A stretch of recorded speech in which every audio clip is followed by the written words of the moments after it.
Welcome back and thank you for joining us. If you're just joining, this is the Polity, reaching you live from the nation's capital, Abuja. I am Messi Babajide. And now we would move over to analyzing preferring solutions to social inclusion of PWDs. That's talking about persons with disabilities. But then data from the 2018 Nigeria Demographic and Health Survey revealed that an estimated 7% of household members above the age of 5, as well as 9% of those 60 or older experience some level of difficulty, and I'm talking about in at least one functional domain. I'm talking about seeing, hearing, could be communication, cognition, walking, or self-care. Now, similarly, 1% either have a lot of difficulty or cannot function at all in at least one domain. Now, persons with disabilities in Nigeria persistently face stigma, discrimination, and barriers to accessing basic social services and economic opportunities. Now, these barriers deter them from participation in activities that involve national matters. Now, although recently there have been few persons from these sectors who have shot their heads out to make a change and against all odds be part of the decision-making process of this process in Nigeria, basically. But then joining us today is Yinka Olaito, the Executive Director, Center for Disability and Inclusion Africa, of course, to analyze most of this. Good afternoon, Yinka Olaito. Good afternoon to you and good afternoon, viewers. Thank you for the opportunity to come. How are you? I'm doing well. Are you? Okay, all right. I'm perfect. I'm fine, thank you. All right, now the issue of disability law, it goes beyond beautifully crafted legislation and well-drafted policies. I'd like to first get your opinion on this particular one. Yeah, like I maintain, having disability law is not enough. Okay. What do we do with it is the major thing. For instance, I will tell you the progress we have made. It's not a case that we've not made any progress at all. But compared to the realities on ground, we are far from it. Okay. And I'll begin from the Disability Discrimination Against Persons with Disability Act of 2018 that was signed in by President Buhari at that time in 2019. There are a lot of provisions in that Disability Act, which include their health, person with disability health. It also includes person with disability job opportunities, person with disability educational opportunities, person with disabilities accessibility opportunity to buildings and every other thing. But beyond that, prior to that, Nigeria has signed an on person with disability right that we will make sure that we include them in everything we do, because we're in the age of inclusion. We cannot talk about sustainable development without talking about PWD inclusion. We will undermine the potential if we do not carry them along. So before then also, like I said before, our DACA Act, we've already signed to United Nations Charter of Human Rights on Persons with Disability. And with our own DACA Act 2018, so at least 26 out of 36 states had signed that act. What are we doing? The content of those acts are very valid and they say a lot. It means that we invested a lot of energy, we invested a lot of thought into those documents, but it is not document. And that's why yesterday we said that going beyond the speeches and the fanfare, what is the reality on ground when you say that this is what we're trying to do? Yes, we must acknowledge that the DACA Act is on second reading for a review. Like the Senate is saying that it should not only be public building that must be accessible, that every building, including private building, must be accessible. That's a good one, which is also reviewed that 5% job allocation must be reserved for persons with disability. That's also a good point. But beyond that, what are we doing beyond, except the fact that we have documentation and solid documentation for that? What are we doing? Where are we going? Where are we? Yet the realities on ground for most persons with disabilities is like we have not even scratched the face. People are still suffering. If you go to the hospital, they say there will be equal health facility for free for person with disability. Go to the hospital. Do we have that? In fact, before you even say that you will have health access, can our doctor actually talk to or have conversation with person with disability, especially those that have hearing challenge, also especially those that are physically challenged, visually challenged? How much, in fact, of accessibility of those hospitals that they will have to get, are they accessible? So these are the challenges that most of our acts and all the documents we are facing. We have solid document on ground, but what is it that we are doing with it? Nothing has changed, preferably in the real sense of it. But we have documents that we are still celebrating. Okay, so I want to talk about problems and equally preferred solutions.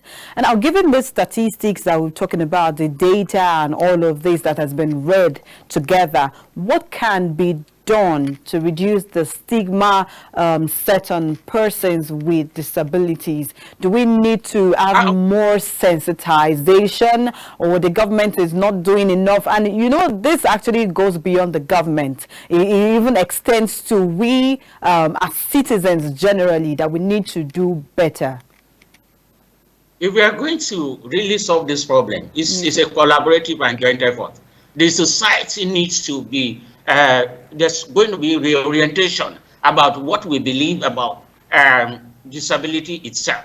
Okay. For most people, if you talk about disability, it is a sign that when God is punishing somebody, it's not God. It's maybe bad defects or whatever that is the issue. So we're saying that it starts from the society, but the government has to create the enabling environment. If government says we're going to have 5% job opportunity, is government practicing that? Then the society, the way we stigmatize people that have one challenges or the other, like we have said, there are different forms of disability. There's hearing impairment, there's cognitive impairment, there's mobility impairment, and all of that.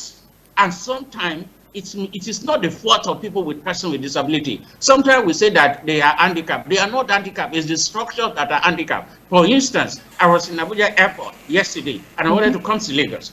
There was no, the lift was not working. It's only the stair that was available. And so I'm asking myself, how will a person with disability or mobility impairment get to the top where they're going to board an airport is a public facility, it's a public institution. So if you look at our airport across Nigeria, we discover that it is not accessible for most of the people who have disability. How will I climb the stair? I was also looking at it. Suppose there's a fire outbreak in the airport and we're already at the boarding lounge or whatever it is called, and we have to go to leave the airport. How will a person with disability with impairment, either visual impairment or mobility impairment, how would they run out of that place immediately? So we have a lot of things. Yes, we say it is not only government. There are roles that the society has to play. There are roles that at the local government level we have to play. And what I would suggest, my solution is this: let's go beyond the talks. We have talked too much. We have a lot of valid document that can really push us. Let's go into execution. We are not way behind in terms of policy and documentation. Okay, all right, Yinka, let's quickly go on this break, and when we return, we'll continue this conversation. Okay. Stay tuned. We're talking about analyzing and preferring solutions to social inclusion of persons with disabilities, and we had Yinka Olaito with us, Executive Director, Center for Disability and Inclusion Africa. Before we went on the break, Yinka was telling us about not just talking, but let's talk and do, because we have too many policies that actually requires implementation when it comes to persons with disabilities. But then my next question would be that the President has shown intentions of total inclusion for women, youth, and people with disabilities. How can the government help lift the hands of persons with disability into public life for acceptance? Because now we've spoken about the fact that it's a collective effort, but then let's talk about the government part. Government need to create an enabling environment for this policy to thrive. Government is the custodian of the policies and legislative direction. Government is the provider of the enabling environment that will make this thing work. What government will do in terms of stigmatization, we have National Orientation Agency. That agency or any other. We also have National Commission for Persons with Disability Commission. That also is an agency that could be involved in a level of orientation where people will see that it is not all about the fact that a person with disability has seen or had committed any offense against the God, and that is reason. Like we said, it can be a bad defect. Let government go back. Particularly, let's look at one. By 2024, Data Act 2018 says that by 2024, all public buildings must be accessible. Go to our secretariat and all the public buildings. I'm talking about airport yesterday. Is that public building accessible? And we only have like 2 months before 2024. Yes, President Tinubu on Thursday did directed that at least that a committee should be set up that will take every public building to court if they are not accessible. How many public buildings are accessible? Will they take Airport Authority? Let's just take it from there into court because they do not have accessibility issue. So what am I trying to say? Government must be able to bite as they talk. Government have said that it will be free head for them. They have fundamental human right to free head for education. Our classrooms and our schools, are they accessible? Government need to begin to set the agenda right. They must be the agenda setter in this area. For our education, they say education should be free. It should be fundamental human right for everybody. The question is, how accessible are our classes? Number two, how inclusive is our education system in Nigeria? Is it really inclusive? Go to every school. We have special school for persons with disability, but even the schools that are available at the local, at the primary, and at the local secondary level, are they really accessible? So government must set their agenda. Yes, private schools must also begin to comply, but all the public schools, have they done that? Our health institution, we talk about accessibility, we talk about free health, but the fact remains that most of our doctors in public hospitals, they are not trained in sign language or whatever. And so when somebody has speech impairment, yes, we are supposed to have like social workers who help them to interpret and work or guide them. For instance, when a person with disability comes to the hospital, part of the requirement is that they should be treated as a case of emergency. They are not going to be on a long queue. You and I know that if you go to a public hospital on any day, it's like going and take a tally and stay there. So government needs to begin to do this and then begin to give instruction because he that will come to it, which must come with a clean hand. Government that will say we must do this. Let government do its part. And therefore, let our private organizations too be supportive. Government cannot do this alone. There are private organizations who have buildings that are 4 stories, 5 stories, yet these buildings are not accessible. Yes, so these are some of the things that government can do. I will also suggest again clearly, as I believe that we must just, the society and the stakeholder must cooperate. There's need for cooperation of everyone to make this thing work because government cannot do it alone. We know that. PAW community must also be able to be involved in decision making. There's things that affect them. So PWD community must also rise. They must come out. They should not be in the hiding. They should come out with their own ideas on how to help government. If you keep quiet, you don't keep quiet for long. So these are some of the things that I think these are the in terms of national health insurance scheme. We have said that it's good health for a person with disability. It can only last for 1 year. After 1 year, they are supposed to take care of themselves. And some person with disability have actually also complained too that even when they have free health, there's a limit to what the national health insurance or health insurance can cover. That people with intellectual disability or some hormone or neuron issues, those health insurance do not cover them. So where are we? Government must begin to say, okay, this is, and then in terms of funding, the legislative arm must work hard in ensuring that we have inclusive budget, because government can only spend money that is available for them. At the legislative level, at the lawmaking level, they must be able to have an inclusive budget. This budget must be able to show that this is what we will use to help those with persons with disability, and we must move from sympathy. We used to have all the lawsuits. What we have now is like we are sympathizing with them. A person with disability does not need sympathy. Is to empathize with them, enter into their shoe, and make sure that things work out.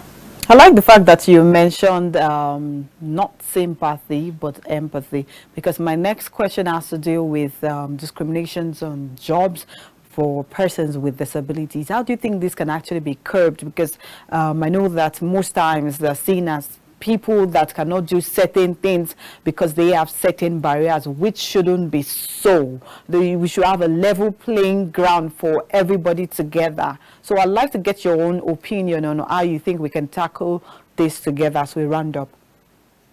Thank you very much.